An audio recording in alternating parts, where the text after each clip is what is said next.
All right, gang. You know you're in for a treat when you hear that tune because it's time for another week of the Rec Poker Podcast. I'm your host, Jim Reid, Bluffsterini in the home game, and at Rec Poker Jim on socials. And I've got the best freaking job in the world, talking poker with my friends here on the forums edition of the podcast every Monday night while we steal each other's chips in the nightly home game. Now, I am pleased to mention that we're brought to you by Running Aces. They are the official sponsor of the Rec Poker Podcast, and they're located less than an hour north of the Twin Cities in the beautiful state of Minnesota. Find out more about them at runaces.com.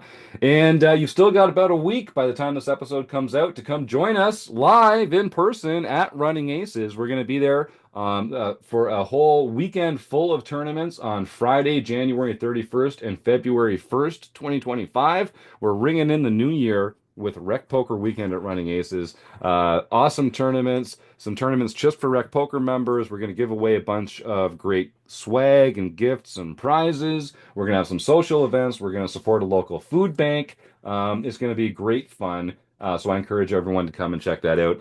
More details on that on our website. If you go to rec.poker, you can find everything there. And it's just, you can find a lot of great stuff there. Tons of free resources for recreational poker players, training videos, forums, Discord, home games, you name it. We got it. Come join the fun for free. All it takes is an email address and a smile, although we do insist on both. And if you want to take a dip into our premium membership, I think we've got, dollar for dollar amongst the best training material out there for recreational poker players in the Pokerverse. But we're going to give it away. All you need to do if you want to get your first month of Rec Poker is just donate to your own local food bank. Send us the receipt of a donation of any amount to a food bank in your own backyard, and we'll happily credit you a free month at Rec Poker to get you started and just to say thanks for being a good human. Now, they let me host the show on Mondays, but I'm only one man. I'm a small cog in the Rec Poker machine, and it takes a group, a gang, a village, a crew to make all the magic happen around here. We call our group of leaders the Wrecking Crew. If you want to find out more about me or the rest of the crew, go to rec.poker/crew. Or you can just listen up. You're going to meet one of them here on the show, our very own Taylor Big Poker Brain Maas. Taylor, welcome to the show. Thanks, Jim. Yeah, for those of you that haven't heard me say this before, which would be kind of shocking, but I'm Taylor Maas. You can find me on Twitter at Taylor_Maas as Gopher Boy TJM in the Rec Poker home game, which I stream live on YouTube on our Rec Poker channel on Wednesday evenings, 8 p.m. Central, 9 p.m. Eastern. Come check it out. We play in the Player of the Year series, the normal daily home games that we have there, and cards are up, so you can see exactly what I'm doing, and I talk through all my different decisions. So come check it out. It's a lot of fun, and you can come get inside Taylor's brain in real time as he streams his play live on YouTube. So do come and check that out. And with Marek Madness right around the corner, you get another opportunity to see what Taylor's all about. We'll be doing our Heads Up Bracket series in March. Well, we call it Marek. All month long. So go to rec.poker/Marek to find out more details about that. It's right around the corner. So we got together, Taylor, a couple weeks ago, and we talked about two hands I played in the World Poker Tour that busted me. Two bust out hands, each one 6-3 suited, each one played from the big blind, each one flopping the draw of a lifetime, and each one sending me to the rail in tears, in ignominy, my life in tatters. Really, truly just a mess. But in all seriousness, we had some really good conversations about some of the strategic elements that we look at when playing from the big blind and being faced with a very strong draw on various different boards and various versus various different opponents. I see we're just been joined by a new premium member here in the chat. Hey, Eric, if you'd like to join the conversation, feel free to. Otherwise, enjoy your pre-show. This will come out in January, so Merry Christmas to you. So we're looking at a hand here. This is from the World Poker Tour World Championship. This is a $10,400 tournament. It's the most expensive tournament I've ever played in my entire life. If I hadn't been doing this Matt Affleck coaching program this fall, there's zero chance I would have flown down to Vegas to play it. But when Matt Affleck says, "Hey, let me coach you up for a tournament," you do not say no, and neither did I. So I had a lot of fun with that. And spoiler, didn't win the tournament, but did have a great time and played some good hands and made some good notes. So here's one of them. This is from level 6 in the World Championship event. The blinds are 800, 1600, 1600, and we have about 85 big blinds effective. I am in the big blind, middle position, opens to 2x. I call with 9 of hearts, 7 of hearts. Pretty uncontroversial so far. The Hmm. flop comes 8-2-2 with 2 clubs and a heart. So 8-2-2, that's a hard board to hit. Uh, I don't think we have a lot of twos, but we have some, I suppose. Correct. The middle position player doesn't have a lot of twos. They have a few eights. We have tons of eights. I think we probably split the flush draws available to us here. Hmm. So, is this a board you consider leading, Taylor? No, not leading, especially with our specific hand. Um, I mean, if you look at like GTO stuff, like the amount of times that you lead is like few and far between, and really gets summarized pretty concisely towards boards where we could have a flopped straight. Um, Mm-hmm. so given this doesn't kind of fit that requirement, I'm gonna just lean into yep, this is just a range check from us. And that was my thought as well. I checked, and they bet really small. And this was something I noticed at this table. I'm not sure if it was everybody in the tournament. I'm not sure if it was just this player pool, but bet sizes were smaller than I was used to in a lot of the live tournaments that I've played. I know, the better players can leverage a lot of the same fold equity and capture a lot of the same value on future streets with small bets on early streets. But I did notice, as a rule, just kind of bets were smaller than I was expecting. Um, but they bet like I think it was like 1.5 big blinds or something like that, one big blind, something Hmm. like that. And I had actually been considering like this is a pretty good board for a check raise, I think. It's a board that they miss frequently, which is a good opportunity for a check raise. I've got what Matt Affleck refers to as a 3 by 3 hand. I've got 3 to a straight and 3 to a flush. So I have a threshold of equity that I've met, but not so much equity that I'm worried about getting blown off if they shove or something like that. Hmm. What are your thoughts on those factors? And then Eric, if you have anything to share, just unmute and I'll call on. We'll hear from Taylor first. Yeah, I think this is kind of an appealing check raise hand. Last week, we had talked about a lot of hands, and I was advocating for some small ball in certain spots, or like taking a straight flush draw and not check raising it in the first hand that we went through. So it may feel weird that all of a sudden I'm like, oh yeah, we've got nine high and three to a straight and three to a flush, and now I'm like contemplating going for a check raise.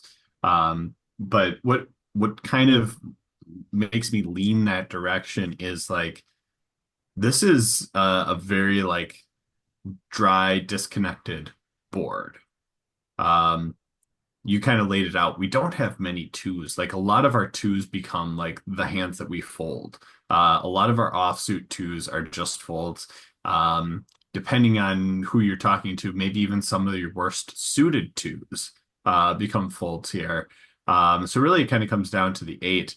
But it's like we do have a lot of eights. And how are we feeling about how we would want to handle a hand like Jack eight, 8-7, 8-5, something like that. To me, that makes a very appealing check raise candidate. Sometimes you don't want to raise top pair bad kicker. That's kind of how the distribution will be. But like on an eight deuce deuce board, like to me, it's so disconnected that we can find some raises there. So I want to kind of balance that with some of the other hands that I might have. So having a hand that has an overcard, that has backdoor straight and backdoor flush draw definitely piques my interest in a hand that I might want to be check raising here. So that's kind of what's going through my head and how I'm like contemplating those things. But I think this could be a good check raise spot, especially when they lead small. When they bet small, you can raise a normal-ish size and it looks bigger and it looks more, threatening to them. So if they went 1.5 bigs, you can go 4.5 bigs and it looks really strong and it can accomplish a lot, even though you just have 9 high. Yeah. Oh, Eric. And by the way, Eric Anderson, welcome to the show. You're looking very Santa-y. The beard's in very good shape, looking clean and combed. I feel like you should be behind a set of reindeer on your way to drop some toys off to kiddies around the world. Welcome. Well, I was Santa at the Christmas office Christmas party, so I had to grow it That makes out. sense. That makes sense. Well, you look the part. Good for you. Good for Yeah, you. still got a couple days and then it'll probably go away. Um, but yeah, the great thing about check raising with the 3x3 hand is you have like a 40 or 50% chance you're going to gain equity Hmm. on on the next card. So even if you're bluffing now, you still the next card there's a 41% or chance or something like that of being able to bluff the next card. And if it's 8-2, you're probably going to get them to fold. Hmm. Let's say you get a flush draw or something out of it. Yep. I Yeah. like Uh, that. I mean, a good point and thing to like bring up because it's like as I'm thinking through this, what's going through my head is like, okay, cool, sixes and tens and maybe even like, fives or jacks can add to our straight potential. Obviously, a heart gives us a flush draw. If it's not any of those, I'm done with the hand. Hmm. I'm gonna check. I'm gonna give up. They called a check raise. Just because we check raise does not mean we need to go and barrel the turn and barrel the river. We have to be all right having check raise that they call and then we give up on later streets. And 9-7 in this specific spot to me is an all right one to just be like, yeah, I'm gonna check raise here and I'm gonna be okay just giving this up later. Yeah, I remember my thinking at the time because as we talked about a couple weeks ago, Taylor, like I'm usually looking for excuses to play aggressively in spots like this. And I had been in Vegas for a week. I've been playing in this player pool for a week between the Prime, a satellite, playing with these players all day. And every check raise that I saw was a flush draw. And like a lot of the check raises, like it's not just me seeing them, but like people would check raise, the hand would conclude without showdown, and then the guy next to me would say to the guy next to them, like, okay, well that was obviously a flush draw. Like everyone's just no one gives anyone credit for having hands for check raising in these hands because they're so used to people just like always taking the bluff line with it. And so I looked at this board and I like check raising is I love check raising. And I thought I looked at this board and I thought like what's the story I'm telling here? Like I probably don't have a two. Am I check I guess I'm check raising some eights. I don't have nines plus usually very often because I didn't three bet. So it almost like weakens my range to check raise because I'm like saying I have a flush draw only. Whereas if I call, maybe I've got some pocket pairs, some 8x, Um, I don't know whether that's a good thought or not, but that's what I was thinking at the time. I was like, the, I don't need to go this deep into I'm not going to be check raising for value often enough that I need to go to like a 3x3 for a check raise candidate here. I still don't know if that's good logic or not, but that was my thinking at the time. I was actually thinking like I can actually call here. I think I might actually be getting like the right odds for a for like double back doors and an over. Um, so I ended up just calling like the one big blind or whatever it was. Uh, The thing about it calling though is like it's so hard to play this on the next streets. hmm The only thing that you can have on the turn that I think makes it easy for you to play is if it's a nine, and then you get like top pair. yeah. And I honestly hate that feeling because then it's like, okay, why wouldn't you just call like 8-4 offsuit in this spot? It's like, well, you wouldn't because you're dumb. But you're kind of like hoping for the same type of thing. Like you get another heart, it's like some equity, and you're, hoping to just check call. You get a straight draw, you check, and you're hoping to, just check call, and like then you're hoping the river also like hits you, and it feels like it's gonna like play poorly for you because none of the cards, all the like the point that Eric made, like there's a lot of cards that can come that like give you more equity, give you the ability to barrel after check raising. If you just play a check call line, it almost just makes it harder for you to fold in those spots because you can't all of a sudden like turn and take the lead in some of these because it's not as believable. It doesn't really like tell the story that you're trying to go after. It really just kind of makes it disconnected. Like, okay, a six comes and now you lead. What are you representing? Mm-hmm. Mm-hmm. And it doesn't really like make a ton of sense when some of those are. So it can work in your favor to go more aggressive earlier so that you can clean up some of your lines and make it easier for you to play later. I really like that. And as you say, like one of the benefits of semi-bluffing is that you get to continue bluffing on future streets. And in boards like this with a 3x3, like Eric pointed out earlier, that 40% turns when you check raise, those turns where you gain equity are now even more valuable because now you get to continue aggression, and that adds equity to your hand. That fold equity. Um, when you take the check call line and those same cards come, they're actually like not even as valuable to you, even though you've gained the straight card equity, that the same amount of card equity. Now, when you're taking the passive line, you actually just don't get to add that extra fold equity to it. Eric, you unmuted. Was there something else you wanted to add there? Well, yeah, when you play passively, also when you do hit your bingo river card where you hit your straight or your flush, how do you get value out of that? Because Mm-hmm. they Mm-hmm. put you on that already, so Yeah. uh, it's hard to get value. So there were three streets or whatever. This is the first of two mistakes that I made in this hand, I think. So I think it's a natural check raise.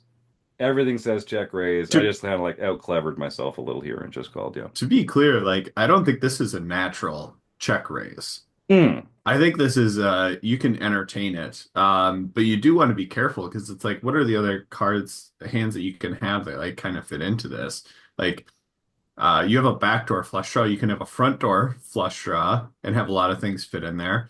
If you're looking at, an eight deuce deuce board, you can have 9-7, you can have 9-6, you can have 10-7, you can have Jack-9, 10-9. Like a lot of things can fit into this like loose definition that we're giving to a check raise spot. I think it's one worth considering and one worth going after. Um, but in my mind, there's three options and they're all relatively close, but I would rank them check raise slightly above just folding and Mm. then calling as the worst option here. Mm. I don't Yep. think they're that far different, but that is how I would rank them personally. Yep. Yep. I think that makes sense to me. And I think I just made that cardinal error of having a check raising candidate and then just like, okay, well, I'm not going to check raise, so I'll just like slide down a rung. I'll just like compromise, and you slide down to calling. But calling is not a compromise, people. Don't do it. Is it might just be, the worst of three options. Don't Right, get because stuck in that middle mindset. Yeah. you have your like you can create a distribution of your hands, right? Like the top here would be pocket deuces because you've Yeah. got quads, and just below that is pocket eights, and like that's the 99th percentile, the way up there. And we're talking about a hand that's like kind of middle-ish, but when we construct what we should do within hands, like the calling option is generally in the middle of the topper section that we have going on. And then there's some raises that exist below that calling range, and then below that is folds. So it's like sometimes when you get there, it's like the the option below call is not The fold option below check or raise, yeah, or is yeah, or that type of thing. So you do have to like think about that in the right way. That's like, hey, I shouldn't be check raising this, but it's such a bad hand that it's actually the bottom of my check raising. So the next option, if I move that down a little bit, is actually fold. And that's kind of what I'm talking about here. Is like that's where I think it generally fits, but I think the EV in these spots are probably Mm. relatively close. Like you're trying to bluff with 9-7 here. Like that is very clear. It does not value. This is totally a bluff. Yeah, so I'm going to reinforce this. This is a an audio podcast for the most part, but if you're trying to visualize this at home, folks, so like the top of your range is the hands that you're check raising for value. The next rung down are the hands that have enough equity to call, and you're not going to check raise with them. The next rung down from that are the hands with enough equity to check raise as a semi bluff, but not enough equity to call. And then the rung below that is fold. The rung below that is not call. The rung below that is fold. You've already passed call. So that's a really good way of thinking about it. It's not that we're check raising with hands that we would fold with. It's just that we're check raising with some of the hands that we're check raising with are not good enough to call with. So if we're not going to check raise them, we should fold them. So I really like that way of getting at it. Eric, did you have something to add there? Well, another way to think of that bottom rung of check raising is it's not good enough to call because you don't have the right amount of equity. But when you add in fold equity of betting, Hmm. that's when it's good enough to play. So you have to Yeah. bet to add in the fold equity. Yep, I like that. So all right. So good, really good way of getting at that kind of concept there. And I think this was just like a lazy decision by me. I saw the size of the bet was so small. I was like, oh, I mean, I was thinking like minimum defense frequency. Like I gotta continue so wide on this. I'll do it with this hand, even though I could check raise it with it. But I think there's just gonna be a lot of better candidates to do that with. So I did call, and the turn came one of those cards that made me wish I had check raised. It was the six of hearts. So the board is now eight of clubs, six of hearts, two of clubs, two of hearts, and I have the nine, seven of hearts. So now I have six, seven, eight, nine, all lined up. Couldn't be any prettier. Any five, any 10 makes a straight, any heart makes a flush. Um, and I'm like, a little more excited about the hand than I was one street earlier. I check. They bet again, like really small, like a quarter pot. Um, and it's just another interesting spot. Like I think we're getting a really good price now with all the outs that we have, even though we only have one card to come. I think we still have, over a third of the equity in the hand. Like I think we're just if we run it, I think we're doing very well. I think we're probably getting the right price just to call. What do you guys think? Is this we've kind of lost the opportunity to continue a good story. Should we start telling a story here, or should we just call and clean it up, Taylor? Yeah. I mean, we can't fold now. Now we have Yeah, can't elevated fold. our hand and we're using the same theory of like it's now moved up, but it's like where does it actually like fall within there? Um, if we want to have check raise bluffs on the turn here, this makes an excellent candidate for it. But in my mind, we have to think about what are the value hands that we would be check raising in this specific spot. Um, if you think that you would be playing ace deuce in this same way, where you would just check call flop and then be like, hey, I've got to start getting some money in here, or pocket sixes also potentially makes sense. Um, then we have to think about is there anything else or is it literally just those hands? And then how do we want to balance that with some like our value, make sure our value and bluffs are kind of like in sync. They got to have some sort of hands that they can put us on that we would have a lot of strength with that we can get them to fold with here. Because if we do check raise, it looks a lot like a heart draw. We have better than a heart draw. We don't want to necessarily do this with all of our heart draws, but this is like a really good one that has the straight to go with it. So all that considered, I think this is a check raise. I think this is probably one of the few hands that I want to bring in with like those other like slow played hands or turned full houses if I have sixes. But I think sizing is like a really, really key component here. I think we have to go huge. I think we have to Mm, go with like an absolutely massive sizing. You said they went quarter pot, which means I would be looking at like 5xing whatever they bet, something along those types of lines, because we really have to put pressure on them and make them go, okay, they're not just betting an eight here, or this doesn't even really feel like a flush draw when they go this big. Because we have more than a flush draw. So I think sizing is a key one here where we can't just like 3x it and make it an easy call for them with pairs, because we're also going to be trying to threaten over pairs when we do this. And it has to be a very convincing size for over pairs, I think. that's a great point, Eric. Well, yeah, the sizing I think should be 2E if you could get it. Just set up the same size bet at the end, or even a pot size shove at the end. Um, Mhm. and I don't remember what the SPR was, so I apologize for that. No, no, we were pretty deep. I didn't give an actual number up, but there we were pretty deep effective pre-flop.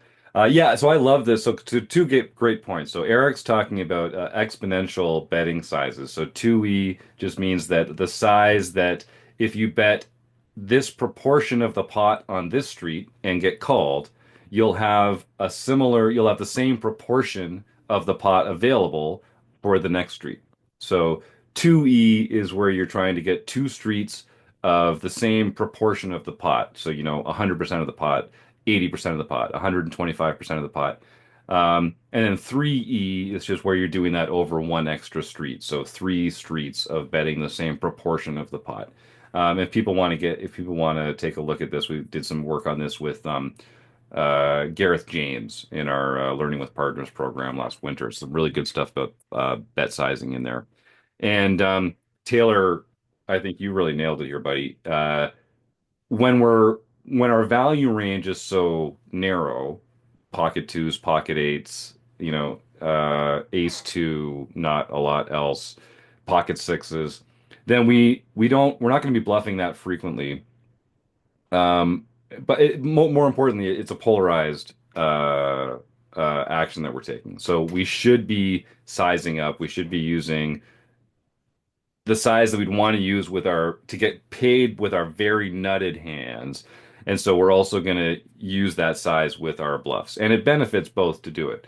So I really like that. That's sort of like that geometric approach to betting here. And I think that's the right approach. I did not do that, unfortunately. I did the 3x that made it easy for him to continue, like you said, Taylor. And that's what happened. So I did check raise more conventional size. I think I was thinking, small bet on flop, small bet on turn. This feels like they're just like they have a lot of air, like they just have a lot. They're doing with this with a wide range here, so I can get a lot of their like non-pair, non-draw hands to fold, which is good because those hands are all beating me. But I think yeah, I think it's just a better play to target some of like their one pair hands with the larger sizing. And there's also benefits now. Now you've made a very strong claim and you can follow up strongly on terms on rivers where you miss and you can get paid on rivers where you hit. So I do like Yeah. that. I like But that approach. to be clear, it's a very uncomfortable spot Oh for yeah. you. Because when you take this action, you have to on essentially all river cards besides an eight or Hmm. potentially a deuce. An eight's the worst for Yeah. us. Um, No, deuce is but terrible though almost because it fills up all their pairs. Yeah, which we yeah. don't like. But like you're kind of representing stuff that's like pocket sixes, pocket or a deuce. So it might not be the worst, but it ain't clearly the worst. But um, you have to go all in on rivers or huge sizing when you get to that river. And you preface this with this is the largest tournament you ever played in, and like it's really uncomfortable to put yourself in those spots. Um, but I think it does make sense here because like what are the top hands that they have when they go small flop, small turn? Got a pair of some sort, Hmm. one that isn't feeling too great. Um, I doubt they have many deuces when they go small, small, but maybe they do. But like, if it's a thinking opponent, they should go bigger because if we called like they want to start like trying to stack an eight, and this was a Yeah. very clean turn card for them to potentially like get a lot more chip strong. So when they go small twice, it really does limit some of the top of their range, which I think once they kind of it seems weird to say like they've capped their range when they've bet twice and never taken a passive action. But just with their sizing, it does feel like they have kind of capped their range in a sense, which I do think can give us that green light to just check raise turn and then just go crazy Hmm. on the river because we do have some quite strong hands and we're playing and representing a very, very narrow range. Yeah, yeah, I like that, and I appreciate the distinction between a capped range means that you should bluff at it, and a capped range means that you really need to sort of like target the top of their capped range with these bluffs, because like that's what they've told you, like they're in this kind of like middle strength hand. So, targeting their air is only so effective. What you're really trying to target is those kind of mid strength hands that you think they have. So they did call. They did call a check raise. Oh, Eric, did you want to add anything? Well, I mean, you're saying you need to target a pair or something like that, but we did say on the flop that this is a really hard board to Yeah, hit, and they could yeah, just have two overcards and just be trying to get you to fold. It's like, well, he's being sticky. I'll bet small again, and he's gone. And so when you check raise, then they're going to be in a world of hurt. yeah. And I think that is the that actually squares with how the hand played out. Like I think I was kind of targeting just their air hands there, and I'm not sure if I was just decided not to try to pick a size that would get them to fold their pairs, or if it didn't actually occur to me. Taylor? Yeah, I was just because it's two of the things that you have to like balance. One, like, hey, this is a board that's hard for someone to hit. They should have a lot of folds, but it's also the side of like, what are you representing? If it's a board hard Hmm. to hit, you also are not representing a whole Hmm. lot. So like you have to balance those two things. And I think it's kind of both of those going on and why I want to go big because I'm not representing a whole lot. And that's where I think my check raise size needs to be bigger to represent that type of hand strength outside of just like, I don't think you have much. I'm just going to make a raise here and try and go after it. I think it really is the situation where we're not representing, they're not representing much, but we're also not representing much. But we really have to attack that they're not representing some of the strong, strong value, and we can still have that. And we're really narrowing the ranges, and when we do that, we can go very polar. And that's the reason for my decision making. Yep. Yep. I like that a lot. Um, and this player I didn't recognize them as like a pro or a celebrity player, but they were an excellent player. They were, their actions were crisp, their sizings were on. I never saw them get out of line. They were very comfortable. I didn't have any reads that they weren't a good player. And I wish I had just extrapolated a little more from the size. I was just reading like weak, and so it was like check raise target, but I really wasn't thinking more deeply about the actual hands that I'm targeting with the check raise here. So I think that's a really good point. Taylor? No? Okay, great. All Nope. right, so I was like priming myself for the river because as you said, I was like in an uncomfortable like this is a very expensive tournament, but I sort of knew in real time. I was like, okay, you've check raised the turn. You've started to tell this story now. A ton of rivers are good for you now. If a heart comes, you've got a pretty well disguised flush draw. If a straight comes, you've got a pretty well disguised straight draw here. Um, if it bricks, you're still kind of repping those hands that you were repping with the check raise on the turn. And so I had in my mind, I was like, if it hits, I'm betting big. If it doesn't hit, I'm betting big. And the uh, well, the river was a seven, and I just wasn't thinking about what happens if I make a pair on the river. But I did. So the board is now eight. What are we looking at here? 8, 7, 6, 2, 2. So I've actually got second pair, and I hadn't even I hadn't even considered what to do when you make one of six outs that don't give you absolutely nothing or the entire world here. Uh, and so I was like already reaching for chips when the board came out. And so I saw the seven, and I like again I made this stupid decision of like compromising. And I think clearly what I should have done is just checked at that point because now I'm beating all their overcard hands. I'm not getting an overpair to fold. I'm not getting an eight to fold, I don't think. And like I'm beating everything else that they have. So I should have just checked and either called a small bet or folded. Um, but I was already like, okay, well, I know I'm betting. How much should I bet? And as I made the pair, I was like, oh, okay, well, I should bet less. And so again, I made this like short-sighted. I didn't continue the thought. I wasn't like, okay, I should bet less. Why? What's my value target here? I'm gonna get a called by ace six? Am I gonna get called by like pocket fives? Am I gonna get called by a worse seven? Um, I'm not getting called by any of those hands. Am I gonna get an eight to fold? Am I going to get pocket nines to fold? None of those things are going to happen. So, like, Mhm. why am I betting? I asked myself after I had already put the bet in on the river, and then as soon as I did, I tried to maintain like the stoic expression, but I was like, "You idiot!" Like, there's just ah ah. I Yeah. was very upset with myself. Yeah, that this is probably just a pretty simple like check spot, I think. Yeah. But like, okay, you improved on the river.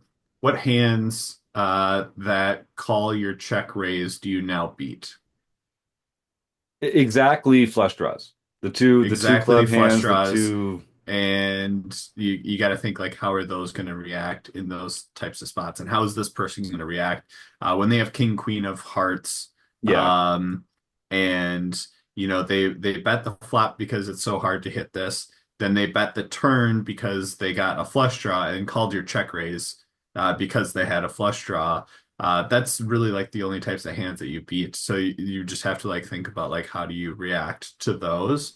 Um, so I think I would be checking, honestly, probably folding if they do Hmm. bet. I'm assuming Hmm. not many people are gonna try and bluff then on the turn when their draw missed after they got check raised on the turn. But maybe I'm gonna lose out in some spots there. But it's like you really only beat those, so it's like there's not much reason to bet when you improve when those are the very, very narrow range of hands that you now beat.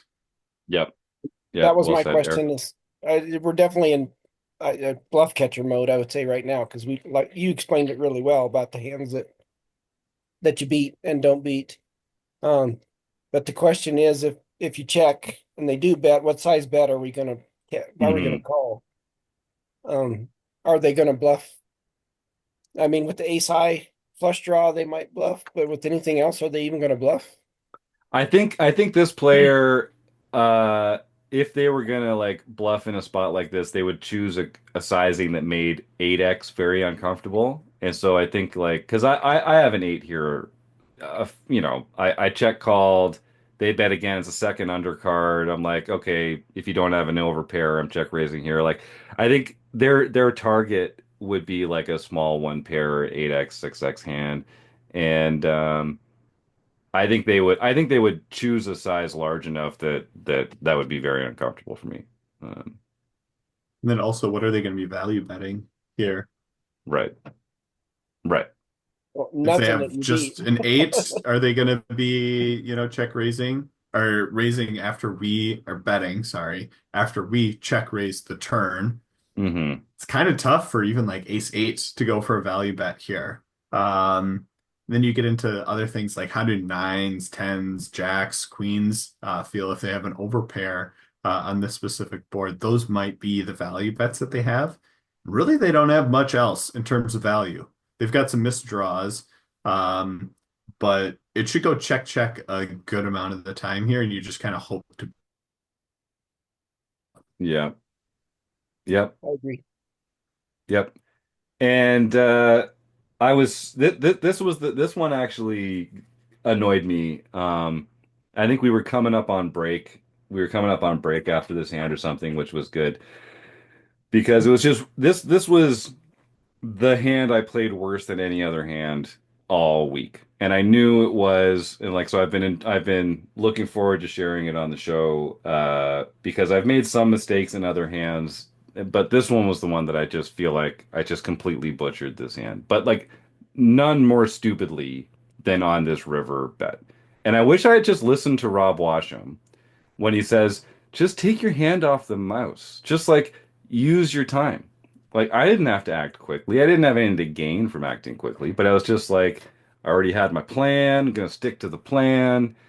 And then I got new information and I didn't revise the plan.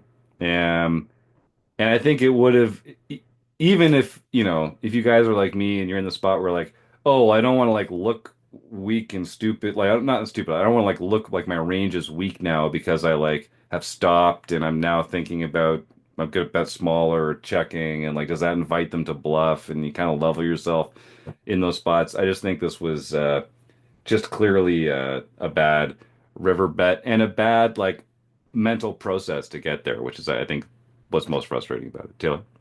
Yeah, question for you. Because you kick yourself for betting the seven on the river because nothing that you beat's calling you, and everything that you do beat just folds.